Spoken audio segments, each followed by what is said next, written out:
comment la mémoire a été préservée. Quels sont les mécanismes que nous avons élaborés, notre société, notre culture a élaboré pour garder, pour préserver la mémoire de façon générale et celle des personnes défuntes qui sont éloignées de nous. L'histoire de notre pays, bizarrement, commence en 1600. Nous allons déplacer l'an zéro du Seigneur Jésus-Christ, nous allons déplacer ça jusqu'à 1600 pour dire désormais, ou seulement dans le cadre de mon exposé, que l'an zéro, notre an zéro, puisque chaque fois que nous racontons l'histoire, on se limite à l'an zéro 1600. Donc, de 1600 jusqu'ici, nous étions dans l'ère culturelle vaudou. Mais avant, le mot, l'appellation vaudou, elle est récente. Mais avant, nous étions dans quelle culture? Avant, nous étions dans la culture Hun,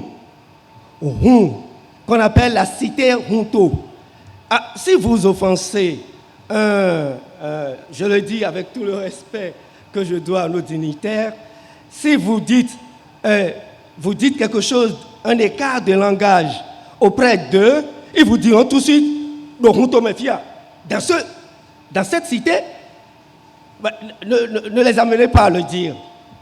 Parce qu'il y avait existé effectivement cette culture, cette cité dans laquelle tous les mécanismes dont nous héritons aujourd'hui et qui existent avaient déjà été élaborés avec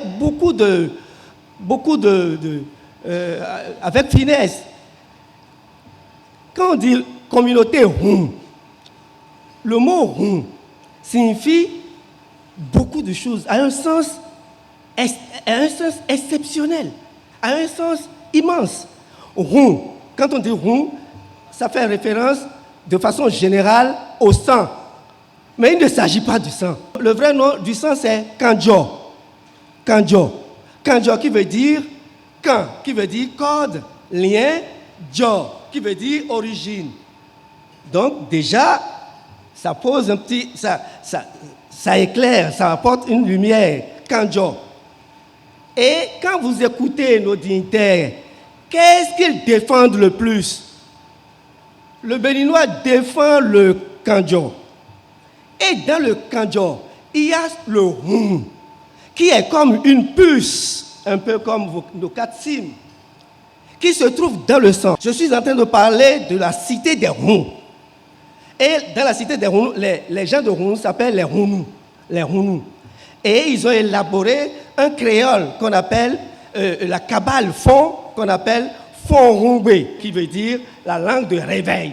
Donc, nous allons rester dans l'explication de Hun pour dire le Hun est comme une puce qui enregistre toutes les informations qui concernent l'individu et son univers sur cette katsim. Et cette katsim se trouve justement dans le sang, selon les Hunu. Et le Kanjo, c'est un liquide et il y a au moins 73 à 80% d'eau dans le Kanjo. Et il est clair, on n'a pas besoin d'attendre nos aïeux n'ont pas besoin d'attendre le prix Nobel pour dire que l'eau, on peut enregistrer des informations sur l'eau. L'eau est un disque dur, il savait. Et comment il le savait? Quand nous allions devant les temples vaudous, c'est bien sur l'eau qu'on dépose sur l'autel et on fait des prières et on distribue, chacun prend l'eau. Et qu'est-ce qu'on fait? S'il y a une maman dont l'enfant ne se trouve pas présent, qu'est-ce qu'elle fait? Elle touche de ses seins et cette calebasse pour que l'enfant, quelle que soit sa position sur la planète Terre, soit relié à cette cérémonie, soit relié à cette eau-là. C'est magique. Ça veut dire quoi? Que nous réduisons déjà les 8171 kilomètres des côtes de Ouida avec les côtes d'Haïti, par exemple, pour ce que j'ai lu. C'est un marché qui aurait dû stopper. La distance n'existe pas parce que l'esprit utilise un carburant germinal, un carburant spécial qui est 1000 millions de fois plus rapide que le carburant qu'utilisent les avions. Il suffit que vous fermez les yeux et vous voyez Haïti, si vous connaissez déjà Haïti. Il suffit de fermer les yeux, vous voyez Paris. Il suffit de fermer les yeux, vous voyez, etc. Ça veut dire que la distance avec le rond, la distance n'existe pas. Et par rapport à ça, le roi Béhanzin, que j'ai étudié un peu, disait dans l'un de ses noms,